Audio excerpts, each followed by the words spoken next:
주홍글씨 5. 바느질하는 헤스터. 헤스터프리는 형기를 마쳤다. 그녀를 가두었던 감옥의 문이 활짝 열렸다. 그녀는 햇빛 속에 발을 내디뎠다. 만물을 공평하게 비춰주는 햇빛이건만 아프고 병든 그녀의 마음에는 그것은 마치 자기 가슴에 주홍글씨를 두드러져 보이게 하기 위한 것 말고는 아무런 목적도 없는 것처럼 느껴졌다. 이미 말한 바와 같이 그녀는 구경꾼이 행렬을 짓고 뒤따르거나 세상 사람들이 모여 손가락질하는 등 온갖 치욕을 겪었지만 그때보다도 지금 이렇게 아무도 뒤따르는 사람 없이 혼자 걸어나오면서 더욱 뼈저린 고통을 느꼈을지도 모른다. 그때는 이상하게 긴장된 신경과 그녀의 성격 속에 도사린 끈질긴 투쟁력에 의지함으로써 그 장면을 일종의 처참한 승리의 장면으로 스스로 바꿀 수가 있었다.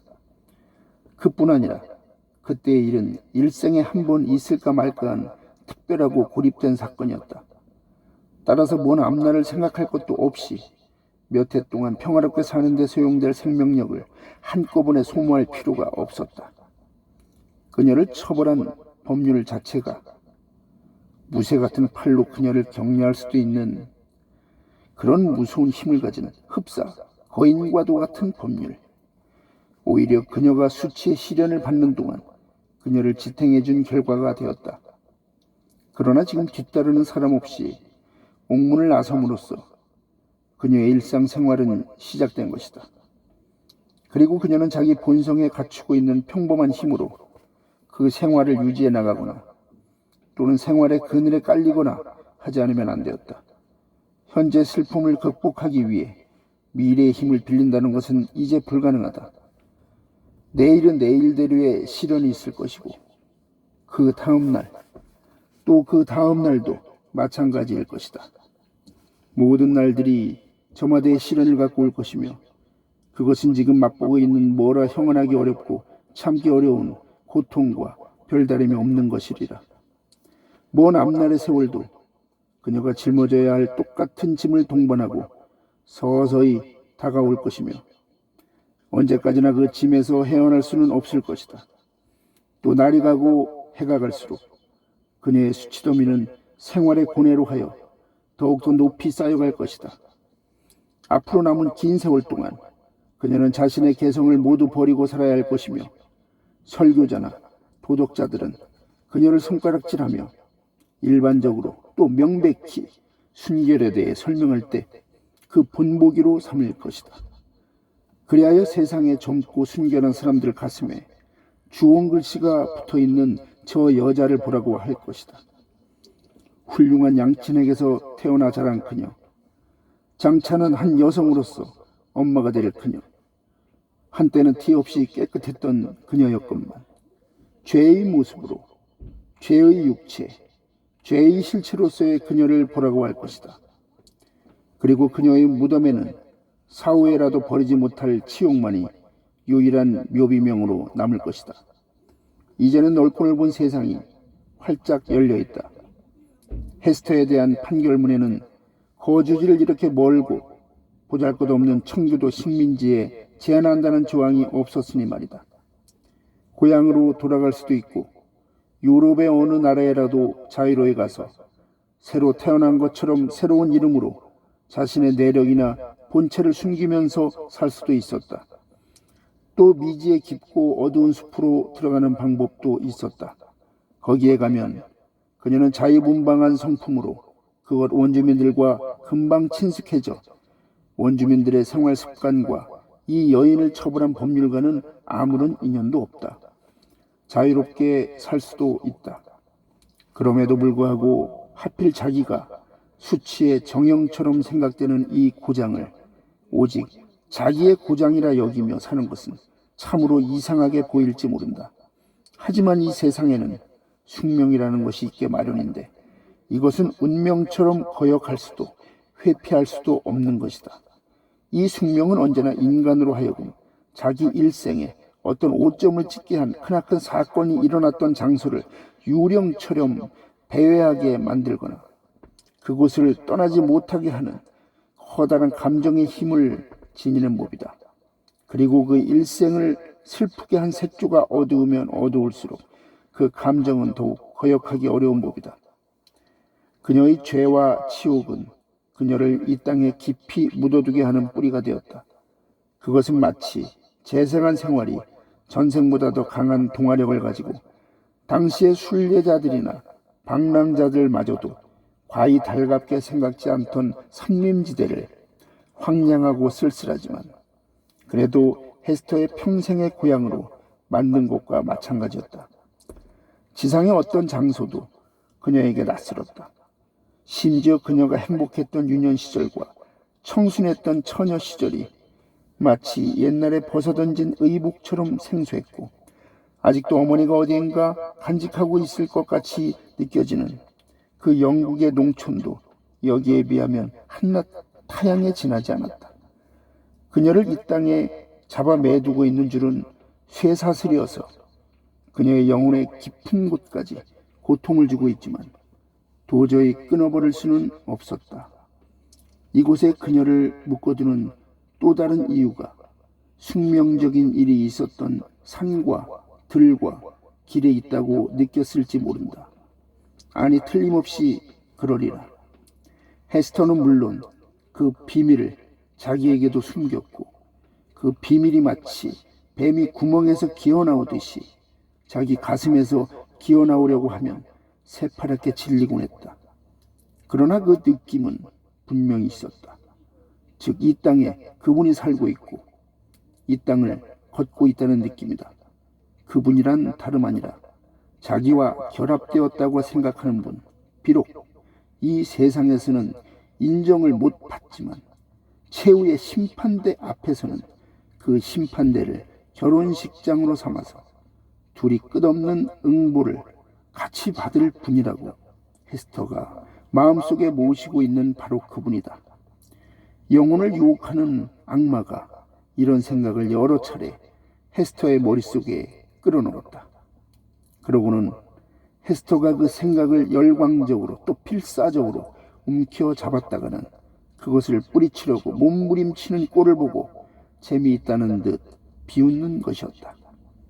그녀는 그런 생각과 정면으로 대결하는 일이 없도록 곧 가슴의 토굴 속에 가두어 버리는 것이었다. 무엇 때문에 자기가 앞으로 계속 뉴 잉글랜드에서 살아야 하는지 그 동기를 오래 생각해 본 결과 스스로 도달할 수밖에 없었던 결론이란 반은 진실이고 반은 기만이라는 것이었다. 즉, 그녀는 이런 생각을 한 것이다. 나는 이 땅에서 죄를 지었다.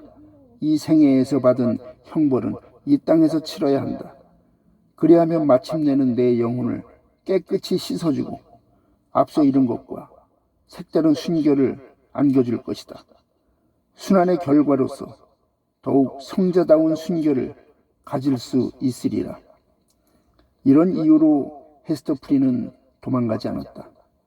이 보스턴 거리의 변두리, 바다와 반도가 이어지는 해변가 근처에 쓸쓸하고 외딴 곳에 조그마한 초가집이 하나 있었다.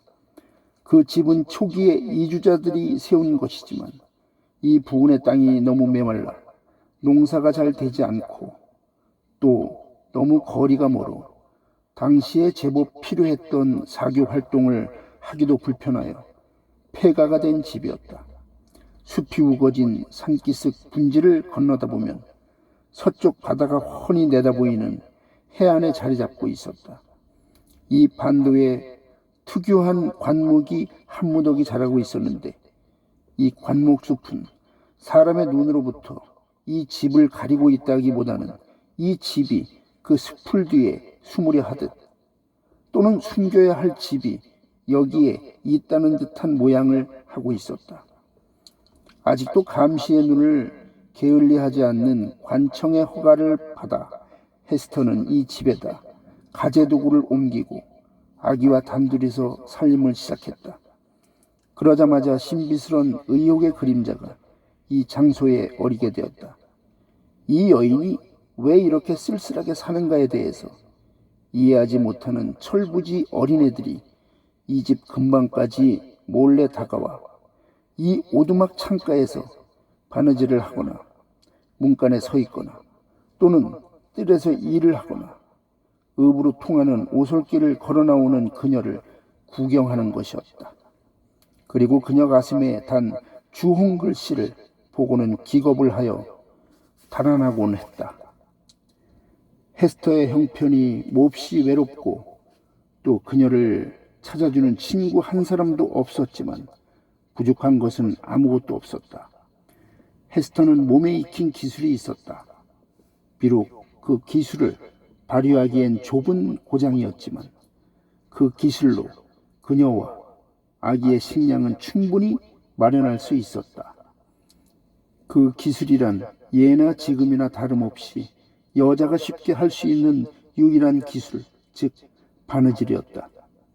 자신의 그 섬세하고 상상력이 풍부한 솜씨를 전시하듯이 이상하게 수놓은 글씨를 앞가슴에 붙였는데 궁정에 있는 귀부인들이 그 솜씨를 보았더라면 놀라 달려들었을 것이다. 그것은 금사와 견사의 천에 호화롭고 고상한 기교를 더한 것이었다.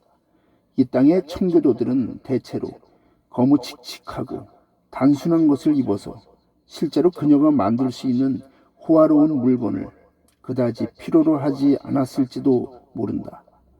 하지만 이런 종류의 정교한 수혜품이라면 무엇이나 환영하던 그 시대의 취미는 우리의 엄격한 조상들에게도 그 영향을 미치지 않을 수 없었다.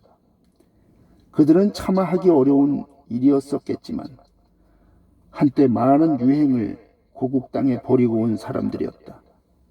성직의 임명이라든가 관리의 임명식과 같은 공공의식, 그 밖에 새로운 정부가 국민에게 보여주는 여러 가지 의식들은 정책적으로 언제나 위용을 갖춰야 했고 절차가 복잡한 예식과 침울하면서도 의미심장한 장엄미를 띠는 것이 특색이었다.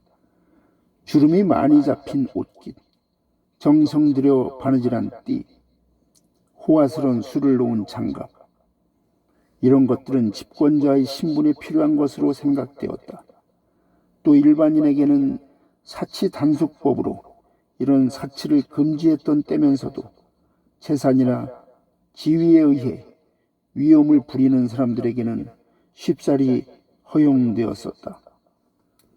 또 장례식에 쓰는 의복만 하더라도 시체에 입히는 수의건, 유가족의 슬픔을 나타내기 위해 검은 나사와 눈같이 흰 삼배로 복잡하게 만든 가지가지의 상복이건 헤스터 프린의 솜씨를 필요로 하는 일거리는 많았다. 그 밖에 아기의 셔츠 등도 그 당시의 관습으로 아기들도 예복을 입어야 할 때가 있었다. 또한 그녀의 수입원이 되었다. 그녀의 손끝을 거쳐간 물건은 점차로 그리고 상당히 빨리 유행이 되었다.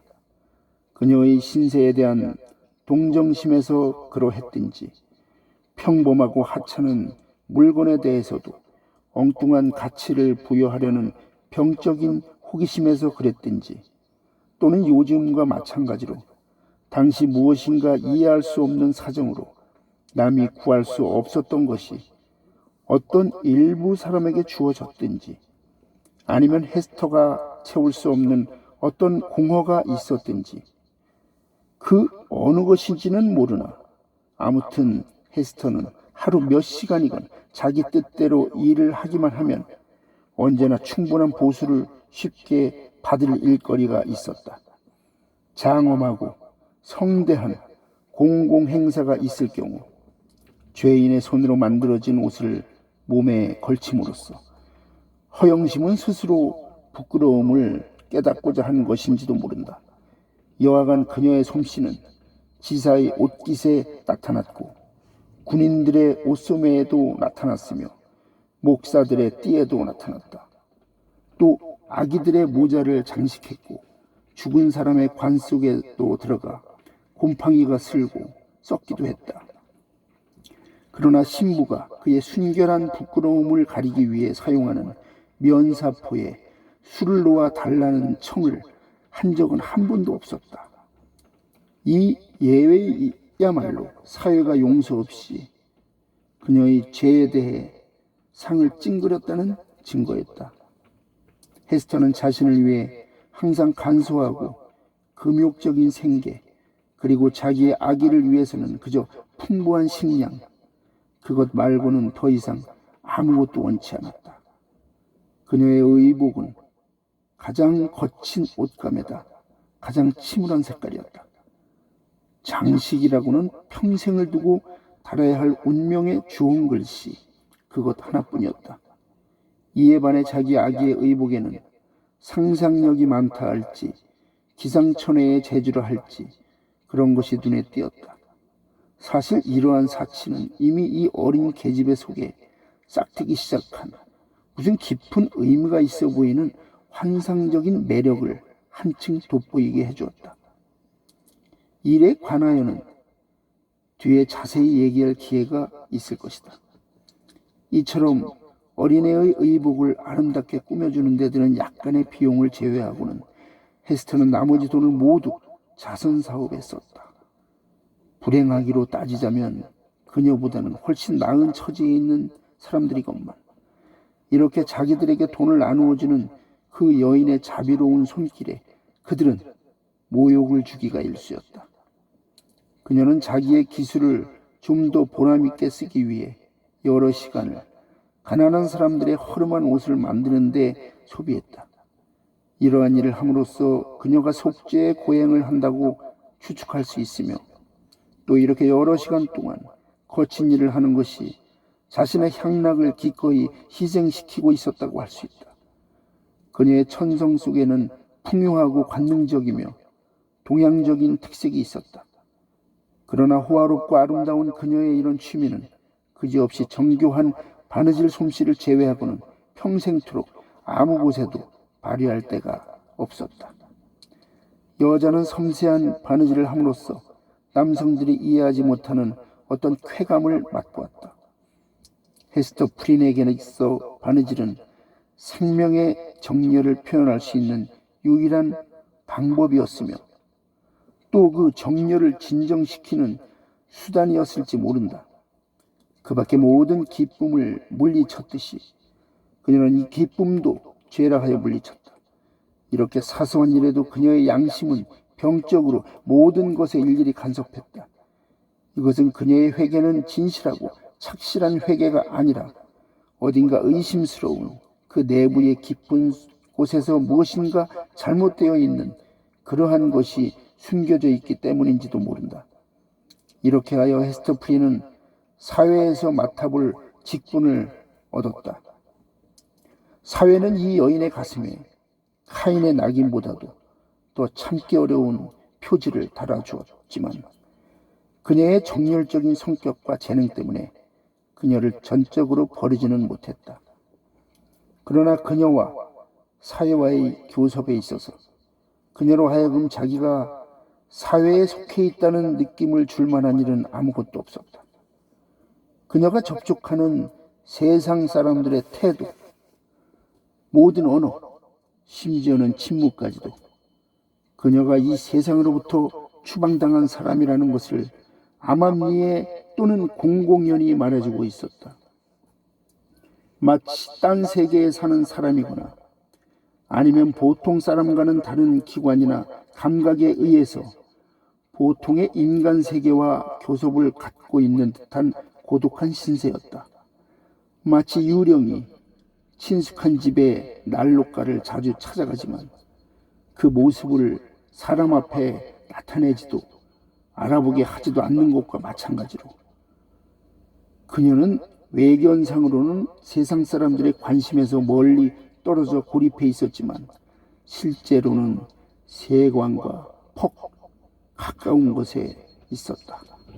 그 유령 자신은 그 가정의 단란함에 미소 짓지도 못하며 육친의 슬픔을 두고 오는 일도 없고 간혹 금지된 동정심을 표해 보았댔자 그것은 다만 상대방에게 공포심과 불쾌감을 불러일으킬 뿐이었다.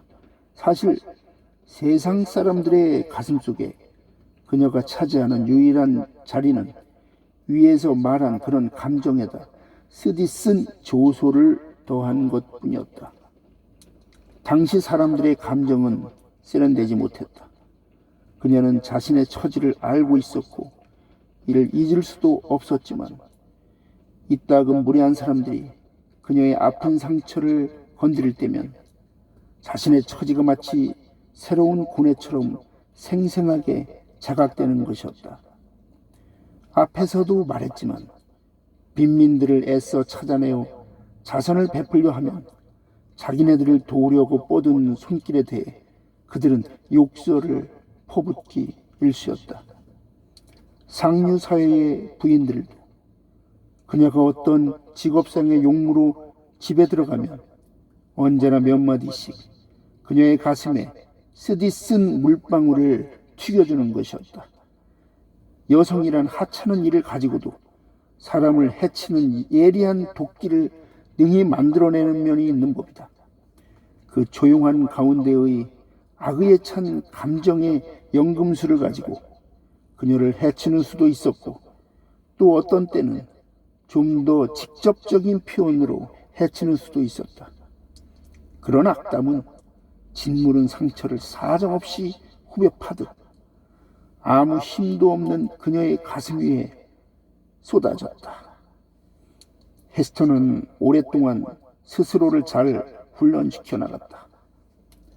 창백한 물이 자신도 모르게 빨갛게 달아올랐다가 이내 가슴속 깊은 곳으로 가라앉는 것 말고는 이런 모욕에 대해서 아무런 대꾸도 하지 않았다. 그녀는 참았다. 마치 순교자와 같이 꼭 참았다. 그러나 이들을 위해 기도하는 일은 스스로 삼갔다. 왜냐하면 그들을 용서하고 싶은 마음은 있었으나 자기 입에서 나오는 축복의 말이 저주의 말로 바뀌면 어쩌나 싶어 두려웠던 것이다. 그녀는 무수한 고뇌가 천태망상의 형태로 자기 가슴에 파도치는 것을 느꼈다. 그것은 언제까지나 죽지 않고 살아남을 저 청교도 법정의 판결이 교묘하게 꾸며진 때문이었다. 목사들은 길을 가다가도 그녀를 보면 발길을 멈춰서서 그녀에게 훈계를 했다. 그러면 불쌍하고 죄 많은 여인의 주변을 조소와 경멸의 표정을 한 구경꾼들이 겹겹이 둘러싸는 것이었다. 주일에 만인의 아버지인 하느님의 미소를 사람들과 함께 받으리라 생각하고 교회당에 들어서면 불행히 자기가 목사의 설교 소재가 되곤 했다. 그녀는 차츰 어린애들을 무서워하게 되었다. 아이들은 언제나 어린애 하나만을 데리고 말없이 거리를 걸어가는 이 불행한 여인에 대해 막연한 공포심을 느끼는 습성을 그들의 양친으로부터 배웠던 것이다. 그래서 아이들은 길 가는 모녀가 자기네 곁을 지나치기라도 하면 뒤로부터 날카로운 고함을 치며 쫓아왔다. 그리고 그들은 명확한 의미는 잘 모르고 있었겠지만 무의식적으로 입에서 나오는 말이 그녀에게는 무섭게 들리는 그러한 말을 짓거리는 거였다. 이런 꼴을 당하고 듣노라면 그것은 그녀의 수치가 끝없이 널리 퍼져 온 세상 사람들이 모두 이 추문을 알고 있는 증거라고 생각될 정도였다. 비록 나뭇잎들이 서로 그녀의 죄악에 관한 어두운 이야기를 속삭였다 하더라도, 한여름의 훈풍이 그것을 중얼거렸다 하더라도, 또 비록 그 이야기를 겨울의 sak풍이 외쳤다 하더라도 이 아이들의 소행보다 더욱 심각한 고통을 주지는 않았을 것이다. 처음 보는 낯선 사람의 시선에는 또 유별난 고뇌가 느껴졌다. 그들이 호기심에 찬 시선으로 그녀의 주홍 글씨를 볼 때면 그것을 보지 않는 사람은 거의 없었다. 새삼스럽게 그 글씨가 헤스터의 영혼의 낙인을 찍는 것이었다. 그럴 때면 죄의 상징을 손으로 가리고 싶은 충동을 느끼곤 했지만 언제나 꾹 참았다. 또한 주홍 글씨에 익숙한 사람들의 시선 역시 괴로웠다. 더욱이 늘 보아 잘 아는 사람들이 차가운 눈초리로 자기를 바라보는 것은 차마 견디기 어려운 일이었다. 요컨대 헤스터 프리는 사람들의 눈길이 가슴의 표지 위에 닿을 때면 언제나 몸서리치는 고통을 느꼈다. 그래서 이제 가슴의 그 부분은 못이 박혀 둔감해지는 듯 했다.